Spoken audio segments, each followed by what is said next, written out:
Hey everyone, and welcome to Bite Size Tactics. In this video, we're going to be looking at the Assault Intercessor Squad, probably one of the less used battle line units for the Space Marines currently. The Assault Intercessors have a very basic profile when it comes to the Space Marines.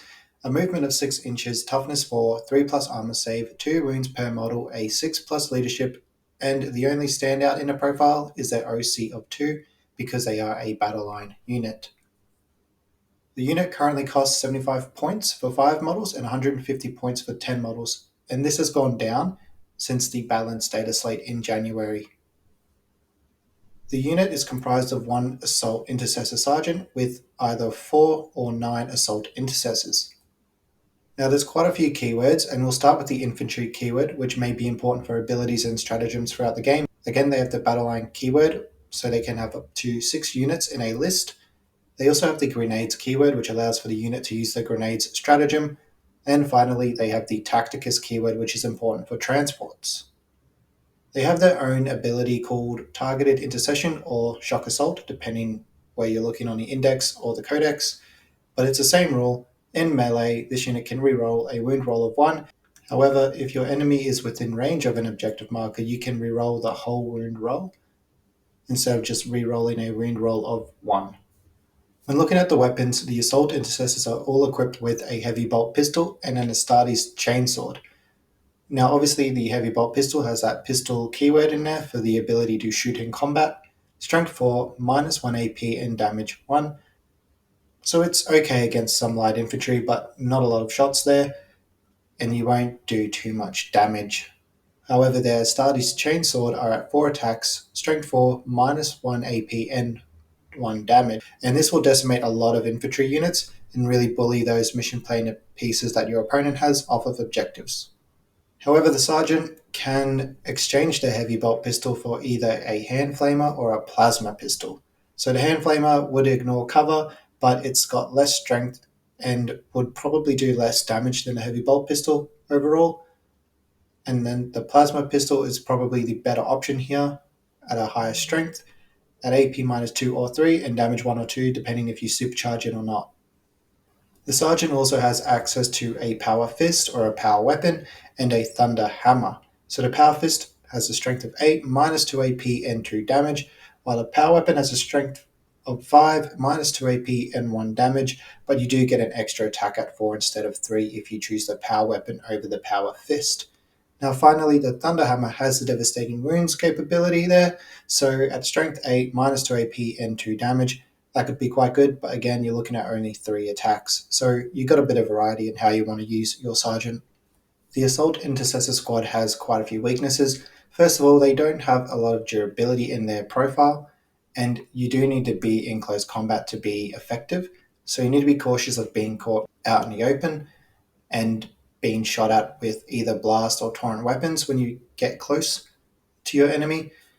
Obviously, high toughness enemies will be hard to take down as well, so you're going to have to rely on those rerolls in your ability. And again, any ranged weapons with anti-infantry, and if they have devastating wounds, that can be very dangerous to this unit. However, for the strengths, they are great at killing infantry and your opponent's mission plane pieces, so any infantry units at toughness 3 or 4 will go down pretty quickly to the massive amount of attacks that this unit can provide, especially if you're running a unit of 10. And there's lots of possible leaders and synergies with land raiders, so you can also disembark and charge, and obviously leaders would give them more abilities as well. Or if you want small units, you can use the impulsor quite well with this unit, and then you can also re-embark them if charged. So there's a little bit of play there for transports. And finally, the battle line keyword is helpful for their OC of 2 per model, so it's great at stealing objectives or denying primary for your opponent.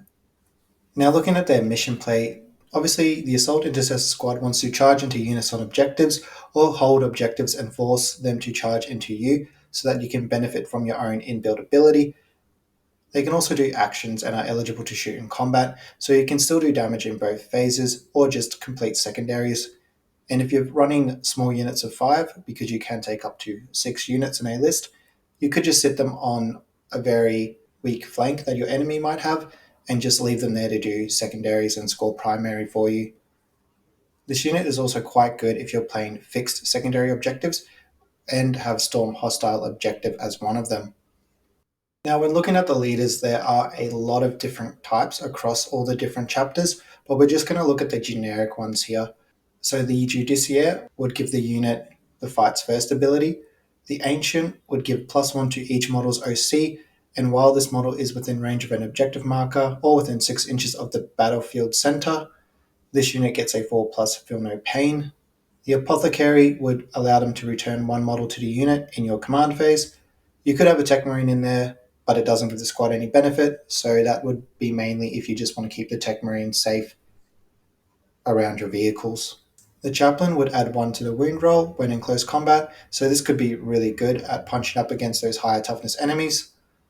And then you have the Librarian as well, which would give this model a Feel No Pain of 4+ against psychic attacks, and the unit would have a 4+ invulnerable save. There is the Lieutenant as well, so the models in the unit would have the Lethal Hits ability, and then this unit is also eligible to shoot and charge in a turn in which it fell back. So again, you could retreat, shoot, charge back in on an objective and get your full rerolls and steal that objective back. And then finally, there is the Captain. So this unit can be targeted with a free battle tactic once per battle round if you wanted to. So for the verdict of the Assault Intercessor squad, I think they're great if you're looking at a more combat-focused Space Marine army, and especially if you need units with a higher OC, because it really plays well into those combat-efficient army lists. Or if you just want a more balanced list, they're a good cheap unit now to just throw into transports and have them steal objectives, or just harass whoever you need to. However, I would say if you're not a combat fan, I'd stay away from the unit, as you won't get any real benefits from playing with them. But there's also a really good synergy with the Assault Intercessors and transports, so you could look more into that in finding a more balanced list, like the Impulsor, Repulsor Executioner, or any of the Land Raiders. Thank you all for watching the video. If you liked it, click the like button, comment what you think of the Assault Intercessor squad, and if you think they will see the battlefield more, that they've got their points dropped since the January balanced data slate. And if you like the content, subscribe for more.